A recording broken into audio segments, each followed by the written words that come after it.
it's not a race. We could take our time. Oh, we can. Okay. Yeah, we're all good. Yeah, we have 5 of these today too. So Yes, I know. So we don't have to. We could take a little pause here and have a little water break. Yeah. What's the contest this week? You've got a new map. Yeah, this is the map right here. I've covered over part of it because I think if I covered over the entire name of it, people wouldn't get it at all. But yeah, so Cynthia, I put a map up from some game. I have like a lot of like hard copy maps of. They could be a computer game or a role playing game or like a board game. And then if people guess it, then I'll send them a copy of Postcard Dungeons. Awesome. Which is my game. So hey, look at this Postcard Dungeons. Yes. Awesome. I'm gonna have to black that out. We can't have anyone promoting anything. What? Yeah. But it's me. No. It's my game. I don't care. Wait, what? It's inappropriate. I think it's wrong. I'm kidding. I know. Cynthia, you want to tell us about your little friend on your chair there? My little friend. So I'm on a little show, a really cool show called LA by Night. You guys already had Beef Dave Walters as a guest, and so he and I are on this show. We play vampires. We play the tabletop role-playing game Vampire the Masquerade V5 version. So it's a tabletop game. I don't know how much he's described to you, but anyways, a fan made a My Little Pony of my character. Her name is Nellie G, and she is known to wear fancy berets, most notably a red sequence one. I also wear a blue wig, so the fan put blue velvet hair, and then the clan symbol. I love they stenciled little Toreador symbol on there too. Oh my god, that's amazing. That's needlepoint. Yeah. Holy moly, that's a lot of work. That's amazing. And then she put a black blazer as like my character would wear. And she was upset, so my character normally wears like a big like red necklace, and she was upset that she couldn't get the necklace on there. I was like, dude, this is insane. That's pretty incredible. So she hangs out here with me, and this is the first time she's probably seen me drink, so it's great. Wow. We all grow up sometime. How dare. My little alcohol monitor. That's super cool. And I mean, LA by Night is awesome too. If you haven't seen it, you should check it out. It's a really, really cool show. It's because great. you're often in costume, you stay in character the whole time. I mean, it's like watching a performance more than it is watching people role play. So yeah, it's pretty interesting. Yeah. It's a lot of really great actors. I'm such a great hype man. It's pretty interesting. Yeah, it's really good. It's a thing. It's a thing. Honestly, like it has been a lot of fun for me. I don't deem myself as an actor, as I went to school for dance. Hear me out. I went to school for dance. I went to Cal Arts for dance. I've seen what the actors do. Like, they are incredible in the art form that they shape, and so I never want to take the credit of like, I'm an actor, like, because I know what those actors do. So I dabble in acting. I'm a performer by trade is what I like to say. So I like to be able to do all the things, but by any means, I don't call myself a professional actor, if you will. I think you're an excellent actor, and I've been doing it for a really long time. And I teach it at New York Film Academy. So that's my opinion. My professional opinion is that you're an amazing actress. Like, Thank you. Like just the character that you're in when you would do Labyrinth was just amazing. Like and LA by Night. I think you're amazing. Thank you. My opinion. I thank you. That means a lot to me. One of my friends, she also went to Juilliard, and I've had this conversation with her, and she says the same thing. She's like, "Shut up, no." And I was like, "But I don't want to take that back or take that away from people, because like for me, like watching people be like, "Oh, I'm a dancer." I'm like, "Cool. What did you do? What'd you study? What you did?" Like all this kind of stuff, and they're like, "I took ballet when I was like 5," and I was like. Oh, I don't want to be the recipient of that stare. Yeah, I was like kind of like hurt me just to see it, even though it was like pretend, I was like, oh, I'm sorry I talked about dancing at all. A withering glare. I get it from Nellie, my Nellie G. Just like that. See, you said you're not an actor. Come on. Okay, but hold on. I have to say that the scariest and hardest person that I have come across acting, there's 2 of them. There was Brian DeChart, when I had to play against him as the prince in it, and he was terrifying. Like, terrifying. Mm-hmm. And your wife, Joseph. Your lady. Like, she's Jesus. super high status, yeah. Ash is, Holy, yeah. like, I was very intimidated by Ash. I sat there and I was like, I can't break her. Like, what is going on?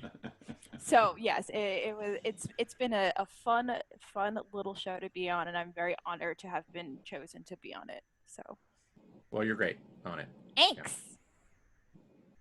I'm teaching my sister how to play now. Awesome. Yeah, it's a fun game. Such a great world. I just bought her beautiful dice from Level Up that are Brewhog Clan. I actually have my Toreador ones if you want to see them. They just came in the mail. I was very excited about that. Let's have a look. Yeah, bring them out. Yeah, they're there. They're right over here.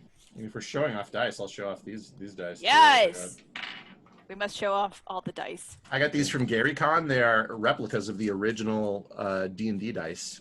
Nice! Then you know, this is in the original edition of these are the first polyhedral dice. They're replicas of them, but you know, it's as close as you can get now. The actual ones that came in the box are really hard to Hi, Pupper. get.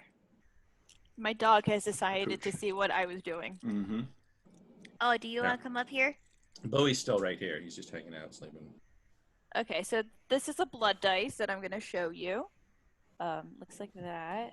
Ooh. So it has my clan symbol, which is the Toreador rose, yeah. And then that's the Ankh. So if you have a success, you'll see that. If you suck at rolling, you'll see that. And then this is called a bestial failure. Right. So sometimes when those skulls show up, you're like, ah, crap. I don't like that. But yeah, so I was very excited to get these in the mail. Yay. All right.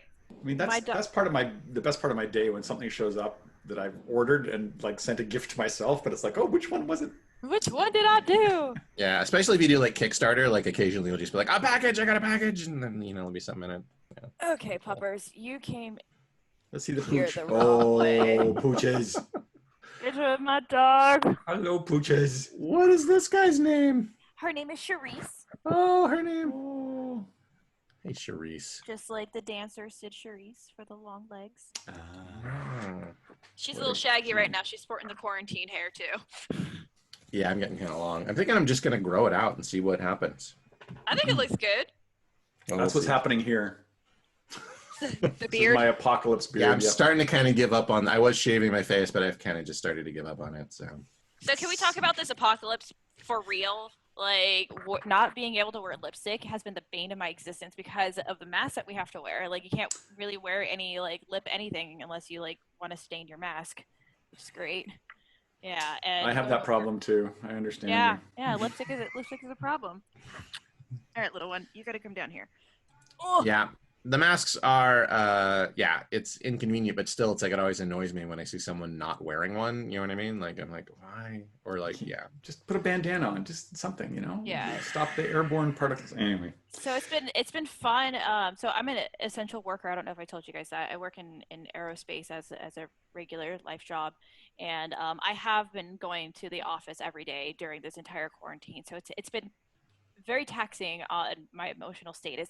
But at any rate, what has been frustrating is people who don't take it seriously, regardless of how they truly feel about it. Like I've had a couple of conversations with people who don't want to wear the mask, because I'm like, do you have any respect for me at all? And they're like, well, yeah, of course. And I said, then you would wear the mask. Like, it's not a issue of you don't believe in it. I don't care if you believe in it or not. If you have respect for me, you would wear it. And so I've gotten a lot of people to actually start wearing their masks around me, because they'll stand right behind me and like look at my computer while I'm doing things. And I'm like, back the fuck off. what are you doing? Yep. So Yeah. It's been a tough challenge. But to like everybody with the whole mask situation, whether you believe in it or not, if you have respect for the person that you're near, put the mask on. Yeah. Like, Or not don't that go near hard. them. Yeah. Don't go near them. That's another option as well. You don't need to be close to people unless you're in the hospital, I think. Or in the supermarket, because apparently people don't understand personal space. I won't go into the supermarkets. I did it a couple times early on, and I just won't do it anymore. I only do pickup. I don't want to go in and deal with it. So occasionally I'll get weird substitutions, but it's worth it to not have to have the stress of going in there. Yeah, fair enough. You know how I cope with all of this? Is it scotch? Whiskey. Yeah.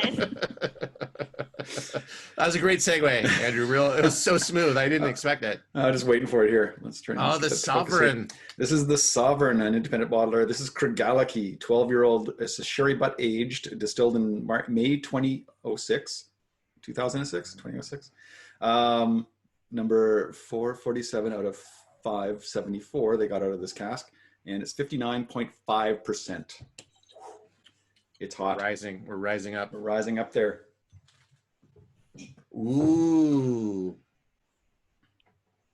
Oh, no, that to me smells like some sort of like sweet cream, or I don't know. Like, I get leather. Oh yeah, a little bit of that. Yeah.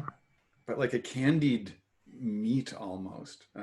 Not like a glazed ham, but glazed venison. Is there such a thing? I'm sure there is. Yeah. I mean, if nowhere else, George R. R. Martin has written of it. Okay, no joke. Speaking of that, like the map that you have behind you, I for a hot second was like, "Is that Westeros?" I'm real excited about this. Well, this is Scotland, and with the different whiskey. Yeah, no, I realize. Yeah, no, but I mean, Westeros is based Oh. on England, so I mean that makes total sense that you would think that. Mhm. Yeah. Well, especially the Isle of Skye. If you go there, it's basically the geography from the number of the kingdoms. It's just like the Iron Kingdoms, is that? Or Yeah. the Iron And the stone Islands? Iron throne. Island. Yeah, these craggy cliffs that drop off into the ocean. Okay, so if we were in Westeros, where would you guys have been from? Ooh, I mean, I think I'd be from the north. I'd be from the north. Yeah. Just because I'm from the Pacific Northwest, so I mean, yeah. Well, Andrew, technically, I think you'd be a wildling. I think you'd be. I'd be north of the wall, wouldn't I? Yeah, you'd be a wildling. That's what I think. That's true. I mean, just geographically speaking. Yeah. The U.S.-Canada border. That's the ice wall. Yeah. I would definitely be from Dorne, Oh, okay. way down south. Yeah. Okay, I had a really weird read on what this tastes like, and I'm not sure I want to say that. Go ahead. No, please. It tastes like how insect repellent smells. Oh. Hmm. But in a good way? I'm not sure yet. I'm not sure. I definitely see what you're saying. That is in there. Yeah, because this is some powerful stuff here for sure. Yeah. And truth be told, I think this would repel insects. Unless they're Oh, murder hornets, then they will probably come for it. I see what you're saying. So I think in a good way. Yeah, I guess if like insect repellent, and this is once again just an opinion, if insect repellent was super delicious and someone made some that would be good to drink, then that's what this would be. Accurate. Accurate. Yeah, this is not my favorite. I'm gonna say No. it that way. Yeah. Yeah, this is a data point on a line that's pretty high up. Like I feel like this is for people who I feel like the earlier ones are for people who are like, more casual drinkers. I feel like this is like someone who's like more into scotch specifically, because this is more like, hey, I'm fucking scotch. You better drink me. You got a problem with that? I'm fucking scotch. Like that's what it's like. I don't know why it has a New York accent. Yeah. I was like, Jersey? What happened? Yeah. Where all scotch is from, Jersey. Yeah, it's great. I do really like this though. But then, I'm a fan of like super peaty, smoky, like anything with a flavor that punches me in the face. I can see why you might not like this as much, Cynthia. This is definitely in the Scotch realm. It doesn't have a lot of the sherry influence in here. So this might have been a second fill sherry, but it doesn't say. Yeah, it's interesting to me that this is it is like it's like a sweeter Scotch, but it's a very strong sweeter Scotch. Mm-hmm. You know what I mean? I'm gonna science this. Okay, yeah. So I'll put some water in it, and I'm a better fan of this. Okay. Yeah. Often the water will soften the alcohol, which is helpful. Right? When it's this high test, yeah. Yeah. All right, I'm gonna try to. Oh yeah. No, I like the smell. The nose is gentler Yeah. and more, and I think a little more accessible. Yeah.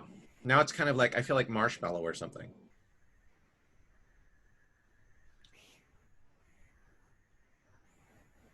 Ooh. It softens it definitely. Yeah. Yeah, I feel like makes the whole experience more accessible. Yeah, I way like this better with the water in it. Yeah. Oh. Mm-hmm. Yeah. I feel like a lot more of the oak comes out from the cask. Yeah, it takes well to the water. Yeah. We all agree. Oh, there we are. We all agree. Water. Indeed. Water. Good.